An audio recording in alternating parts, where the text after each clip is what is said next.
கிறிஸ்துவுக்குள் பிரியமானவர்களே, கர்த்தராகிய இயேசு கிறிஸ்துவின் நாமத்தினால் உங்கள் அனைவருக்கும் என் அன்பின் வாழ்த்துதலை தெரியப்படுத்துகிறேன். கர்த்தர் இன்று உங்களுக்காக கொடுக்கும் அதிசயமான வசனம் நெகேமியா 4வது அதிகாரம் 20வது வசனம்.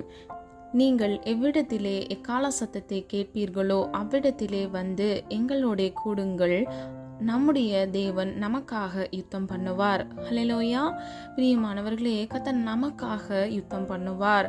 இன்றைக்கு நீங்கள் பல சூழ்நிலைகளில் இருக்கலாம், பல போராட்டங்கள் வழியாக நீங்கள் கடந்து வந்து கொண்டிருக்கலாம். உங்களுக்கு விரோதமாக பிற மனிதர்கள் சூழ்ச்சிகளை செய்யலாம்.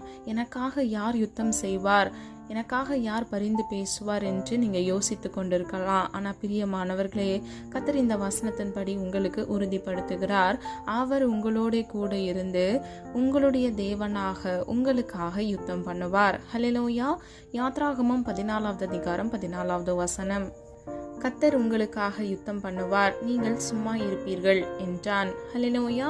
பிரியமானவர்களே, உங்களுக்கு விரோதமாக அநீதி இழைக்கிற மனிதர்களுக்கு விரோதமாக நீங்கள் எந்த செயலும் செய்யாதவாறு நீங்கள் அமைதியாக சும்மா இருக்கும் பொழுது கர்த்தர் உங்களுக்காக யுத்தம் பண்ணுவார். ஹல்லேலூயா. யோசுவா 10வது அதிகாரம் 14வது வசனம். கடைசி பகுதியை பாருங்க. கர்த்தர் இஸ்ரவேலுக்காக யுத்தம் பண்ணினார். ஹல்லேலூயா. பிரியமானவர்களே, இஸ்ரவேல் என்பது கர்த்தருடைய ஜனமாக இருந்தது. நாம் ஒவ்வொருவரும் கர்த்தருடைய ஜனமாக இருக்கிறோம். நமக்காக கர்த்தர் மாத்திரமே யுத்தம் பண்ணுவார்.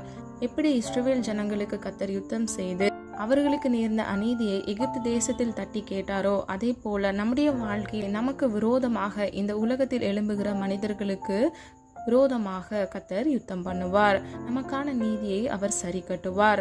இரண்டாவது, நமக்காக வேண்டுதல் செய்கிற கர்த்தர்.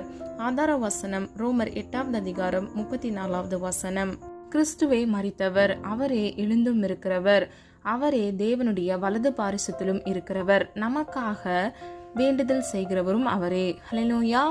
பிரியமானவர்களே, நமக்காக கிறிஸ்து பிதாவாகிய தேவனிடத்தில் பரிந்து பேசி கொண்டிருக்கிறார். நாம் நம்முடைய வாழ்க்கையில் செய்கிற சிறு சிறு தவறுகள் நமக்கான இரக்கத்தை அவர் பெற்றுக்கொள்ளும்படியாக, நமக்காக இந்த தவறுகளை மன்னிக்கும்படியாக, மீண்டும் ஒரு வாய்ப்பை நமக்கு கொடுக்கும்படியாக பிதாவாகிய தேவனிடத்தில் கர்த்தராகிய இயேசு கிறிஸ்து உங்களுக்காகவும் எனக்காகவும் பரிந்து பேசி கொண்டிருக்கிறார். ஹல்லேலூயா. பிரியமானவர்களே, கர்த்தராகிய இயேசு கிறிஸ்து இரக்கத்தில் வல்லவர், நமக்காக இறங்குகிறவர், நமக்காகவே வேண்டுதல் செய்கிறவர்.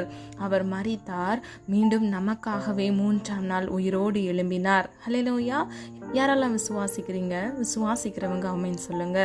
ரோமர் 8வது அதிகாரம் 26வது வசனம் 27வது வசனம். அந்தபடியே ஆவியானவரும் நமது பலவீனங்களில் நமக்கு உதவி செய்கிறார். நாம் ஏற்றபடி வேண்டிக் கொள்ள வேண்டியதின்னதென்று அறியாமல் இருக்கிறபடியால் ஆவியானவர் தாமே வாக்கு கடங்காத பெருமூச்சோடு நமக்காக வேண்டுதல் செய்கிறார். ஆவியானவர் தேவனுடைய சித்தத்தின்படியே பரிசுத்தவான்களுக்காக வேண்டுதல் செய்கிறபடியால் இருதயங்களை ஆராய்ந்து பார்க்கிறவர் ஆவியின் சிந்தை இன்னதென்று அறிவார். ஹல்லேலூயா. பிரியமானவர்களே, 26வது வசனத்தில் நாம் பலவீனராகவும் நமக்கு உதவி செய்யும் வண்ணமாக பரிசுத்த ஆவியானவர் நமக்குள் வாசம் செய்து நமக்காக பிதாவாகிய தேவனிடத்தில் அவர் வேண்டுதலை நம்மூலமாக செய்கிறார். ஹல்லேலூயா. வாக்கு கடங்காத பெருமூச்சோடு நமக்காக வேண்டுதல் செய்கிறார் என்பதை நாம் 26வது வசனம் கடைசி பகுதியின் மூலம் அறிந்து கொள்ளலாம். 27வது வசனம். பரிசுத்த ஆவியானவர் பிதாவாகிய தேவனுடைய சித்தத்தின்படி பரிசுத்தவான்களாகிய நமக்காக அவர் வேண்டுதல் செய்கிறார். அது மாத்திரமல்ல, தேவனுடைய சித்தத்தின்படி அவர் வேண்டுதல் செய்கிறார். கடைசி பகுதியை பாருங்க. இருதயங்களை ஆராய்ந்து பார்க்கிறவர் ஆவியின் சிந்தை இன்னதென்று அறிவார். ஹல்லேலூயா. பிரியமானவர்களே, நம்முடைய இருதயத்தை கர்த்தர் ஆராய்ந்து பார்க்கிறார். பரிசுத்த ஆவியானவர் நம்முடைய இருதயத்தின் நினைவுகளை அறிந்து நமக்காக அவர் பிதாவாகிய தேவனிடத்தில் வேண்டுதல் செய்கிறார். ஹல்லேலூயா. மூன்றாவதாக, நமக்காக பரிந்து பேசுகிற கர்த்தர். ஆதார வசனம் 1 யோவான் 2வது அதிகாரம் 1 முதல் 2வது வசனத்தின்படி, ஒருவன் பாவம் செய்வானானால் நீதிபராய் இருக்கிற இயேசு கிறிஸ்து நமக்காக பிதாவினிடத்தில் பரிந்து பேசுகிறார். ஹல்லேலூயா. பிரியமானவர்களே, நமக்காக பிதாவாகிய தேவனிடத்தில் கர்த்தராகிய இயேசு கிறிஸ்து பரிந்து பேசுகிறார். நம்முடைய வாழ்க்கையில் ரட்சிப்பு கிடைப்பதற்காக பிதாவாகிய தேவனிடத்தில் கர்த்தராகிய இயேசு கிறிஸ்து பரிந்து பேசுகிறார். லூக்கா 23வது அதிகாரம் 34வது வசனம். அப்பொழுது இயேசு, பிதாவே, இவர்களுக்கு மன்னியும், தாங்கள் செய்கிறது இன்னதென்று அறியாதிருக்கிறார்களே என்றார். ஹல்லேலூயா. பிரியமானவர்களே, அக்கிரமங்கள் மிகுதியாகிறது நிமித்தமாக இவர்கள் செய்கிற தவறு இன்னதென்று அவர்கள் அறியாதிருக்கிறார்கள் என்று கர்த்தராகிய இயேசு கிறிஸ்து பிதாவாகிய தேவனை நோக்கி விண்ணப்பம் பண்ணுகிறார், பரிந்து பேசுகிறார். இன்றைக்கு பிரியமானவர்களே, நமக்காகவும் நம்முடைய மீறுதலுக்காகவும் கர்த்தராகிய இயேசு கிறிஸ்து நமக்கென்று பரிந்து பேசுகிறார். சொல்லப்பட்ட காரியங்களை ஆராய்ந்து பாருங்க. முதலாவது, நமக்காக கர்த்தர் யுத்தம் பண்ணுகிறார். இரண்டாவது, நமக்காக வேண்டுதல் செய்கிறார். மூன்றாவது, நமக்காக பரிந்து பேசுகிறார். இவ்விதமாக நம்முடைய நல்ல தேவன் நன்மை செய்கிறவராய், நமக்காக அவர் இரக்கத்தின் ஐஸ்வர்யராய், நமக்காக பிதாவாகிய தேவனிடத்தில் பரிந்து பேசுகிறதை நாம் அறிந்து கொள்ளலாம். நம்மளார ஒரு மனதாய் இணைந்து விசுவாசத்தோடு ஜெபிப்போமா? அன்பின் பிதாவை அப்பா, எங்களை எமது கரத்தில் ஒப்புக் கொடுக்கிறோம். அறிந்தும் அறியாமல் செய்த தவறுகளை மன்னிங்க. நீர் விரும்புகிற பரிசுத்தம் எங்களுக்கு வேண்டும் அப்பா. உமக்கு பிரியமாய் வாழ எங்களை அர்ப்பணித்து ஜெபிக்கிறோம். நீர் என்று அப்பா எங்களுக்கு கொடுத்த வாக்குத்தத்த வசனத்திற்காக நன்றி செலுத்துகிறோம்.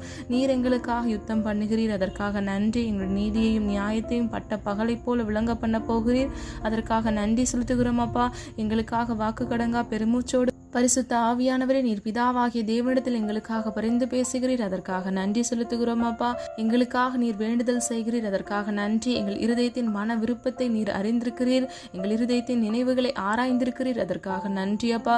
எங்களுக்காக நீர் பிதாவாகிய தேவனிடத்தில் பரிந்து பேசி எங்களுக்கான விடுதலையை, எங்களுக்கான நன்மையை, எங்களுக்கான ஆசீர்வாதத்தை நீர் எங்களுக்கு பெற்றுக் கொடுக்கிறீர், அதற்காக நன்றி. ஒவ்வொரு பிள்ளைகளையும் காத்துக்கொள்ளுங்க, பொறுப்படுத்திக் கொள்ளுங்க, ஆசீர்வதிங்க தகப்பனே. ஒவ்வொரு பிள்ளைகளின் தேவைகளை கத்த சந்திங்க. பிள்ளைகளுடைய கையின் பிரயாசத்தை ஆசீர்வதிங்க தகப்பனே. ஒவ்வொருவரையும் ஆண்டவரே கர்த்தராகிய இயேசு கிறிஸ்துவின் பரிபூர்ண நன்மையினால் ஒவ்வொருவரையும் திருப்தியாக்குங்கப்பா. அது மாத்திரமல்ல, ஜீவனுள்ள நாளெல்லாம் நன்மையும் கிருபையும் உன்னை தொடரும் என்று சொன்ன வசனத்தின்படி உடைய பிள்ளைகளை உடைய நன்மையினாலும் கிருபையினாலும் நீர் தொடர்ந்து நீர் ஆசீர்வதிக்கும்படியாய் ஜெபிக்கிறேன் ஆண்டவரே. உடைய நாம மாத்திரம் மகிமைப்படுவதாக தகப்பனே. வாக்குத்தத்தத்தில் உண்மையுள்ள தேவன், வாக்கு மாறாத தேவன், நீர் எங்களுக்காகப்பா நீர் வழக்காடி எங்களுக்கான நீதியை நீர் பட்ட பகலை போல விளங்க பண்ணும்படியாய் ஜெபிக்கிறோம் ஆண்டவரே. எங்களுக்கு விரோதமாக எழும்புகிற மனிதர்களுக்கு கர்த்தர் தாமே அப்பா நீதியின் சூரியனாய் நீ நியாயத்தை பட்ட பகலை போல விளங்க பண்ண போகிறீர், அதற்காக நன்றி அப்பா. உமையை நோக்கி பார்க்கிறோம், உண்மை நோக்கி பார்த்த முகங்கள் வெக்கப்பட்டு போகக்கூடாது தகப்பனே. வியாதியோடு இருக்கிற நம்முடைய பிள்ளைகளுக்கு பரம வைத்தியராக இயேசுவின் நாமத்தினால் ஒரு விடுதலையை கட்டளையிடுங்க. வேலை இல்லாமல் இருக்கிற நம்முடைய பிள்ளைகளுக்கு ஏற்ற வேலையில் நல்ல வேலையை ஆயத்தப்படுத்தி பிள்ளைகளை ஆசீர்வதித்து பிறருக்கும் ஆசீர்வாதமாக மாற்றுங்கப்பா. வெளிதேசங்கள்ல வேலை இல்லாமல் இருக்கிற நம்முடைய பிள்ளைகளை கண்ணோக்கி பிரத்யட்சமாய் கண்ணோக்கி பாருங்கப்பா. இன்றைக்கு ஒரு அற்புதத்தை இயேசுவின் நாமத்தினால் நம்முடைய பிள்ளைகள் வாழ்க்கையில கட்டளையிட்டு ஆசீர்வாதத்தை சுதந்திரித்துக் கொள்ள பிள்ளைகளை தகுதிப்படுத்துங்க தகப்பனே. ஜீவனுள்ள சாட்சிகளாக மாற்றுங்கப்பா. கடன் என்ற நிந்தையில் சிக்கி இருக்கிற நம்முடைய பிள்ளைகளுக்காக மனம் இறங்குங்க. இந்த கடன் பிரச்சனைகளிலிருந்து ஒரு விடுதலையை இயேசுவின் நாமத்தினால் கட்டளையிடுங்க. ₹1 கடன் இல்லாதபடிக்கு அதை அடைத்து தீர்க்க பிள்ளைகளுக்கு உதவி கரங்களை எழுப்புங்க. மனிதர் கண்கள்ல தயவிறக்கத்தை உண்டு பண்ணுங்கப்பா. ஒவ்வொருவரும் கடன் என்ற சிறையிருப்பிலிருந்து விடுதலை பெற இயேசுவின் நாமத்தினால் பிள்ளைகளுக்கு கிருபையை செய்யுங்க. வழி வாசல்களை திறந்து கொடுங்க தகப்பனே. அப்பா கர்த்தர் எங்களுக்காக யாவையும் செய்து முடிக்கிறவர் ஆண்டவரே. எங்களுக்காக நீர் ஆண்டவரே சகலத்தையும் செய்து முடிக்க போகிற கிருபைகளுக்காக நன்றி அப்பா. ஒவ்வொரு பிள்ளைகளையும் ஆசீர்வதிங்க தகப்பனே. குழந்தை இல்லாமல் குழந்தை செல்வத்திற்காக காத்திருக்கிற உடைய பிள்ளைகளுடைய விண்ணப்பம் உடைய தூப கலசத்தில் இருக்கிறதப்பா. ஏற்ற வேளையில் பிள்ளைகளுடைய கர்ப்பத்தின் கனியை ஆசீர்வதித்து பிள்ளைகளுக்கு ஆசீர்வதிக்கும்படியாய் ஜெபிக்கிறேன் ஆண்டவரே. பிள்ளைகள் தலை நீர் உயர்த்த போகிறதற்காக நன்றி அப்பா. காத்திருக்கிற ஒவ்வொரு பிள்ளைகளும் அப்பா ஐஸ்வர்யத்தையும் அப்பா மன மகிழ்ச்சியும் ஆண்டவரே கர்ப்பத்தின் கனி என்கிற ஆசீர்வாதத்தையும் சுதந்திரித்துக் கொள்ள கிருபை செய்யுங்க. ஒவ்வொரு பிள்ளைகளையும் காத்துக்கொள்ளுங்க, பொறுப்படுத்திக் கொள்ளுங்க. உடைய நாம மகிமைக்கென்று எழும்பி பிரகாசிக்க கிருபை செய்யுங்க. ஜீவனுள்ள சாட்சியாய் மாற்றுங்க தகப்பனே. அப்பா நீர் பிள்ளைகளுக்காக யுத்தம் பண்ணுகிறீர், அதற்காக நன்றி. பிள்ளைகளுக்காக நீர் வேண்டுதல் செய்கிறீர், அதற்காக நன்றி. பிள்ளைகளுக்காக நீர் பரிந்து பேசுகிறீர், அதற்காக நன்றி அப்பா. இனி வர நாட்களில் நாங்கள் நன்மையும் ஆசீர்வாதத்தையும் சுதந்திரித்துக் கொள்ள போகிறோம், அதற்காக நன்றி. இவர்களை மாத்திரமல்ல இவர்கள் குடும்பங்களையும் இயேசுவின் இரத்த கோட்டைக்குள் மூடி மறைத்து பாதுகாத்து வீடுகளில் சமாதானத்தை அப்பா உண்டு பண்ணுங்க தகப்பனே. என்னுடைய சமாதானத்தை உங்களுக்கு கொடுக்கிறேன் என்று சொன்னீங்களே அப்பா. அந்த சமாதானத்தின்படி பிள்ளைகளை ஆசீர்வதித்து பாதுகாத்துக் கொள்ளுங்க. நம்முடைய நாமம் மகிமைப்படுவதாக. இம்மட்டும் காத்து வழிநடத்தி வந்த தேவன் இனி வரும் நாட்களிலும் கண்மணி போல் நம்முடைய பிள்ளைகளை பாதுகாத்துக் கொள்ளுங்க. நம்முடைய நாம மாத்திரம் மகிமைப்படுவதாக. எங்களை மன்னன்று எங்களை நினைவு கூர்ந்து எங்களை தாழ்த்துகிறோம், வெறுமையாக்குகிறோம். இயேசுவின் மூலம் ஜெபிக்கிறோம் பிதாவே, ஆமீன். God bless you. இந்த வீடியோ உங்களுக்கு பிடிச்சிருந்துச்சுன்னா லைக் பண்ணுங்க, சப்ஸ்கிரைப் பண்ணுங்க மற்றும் பெல் ஐகான் கிளிக் பண்ணுங்க.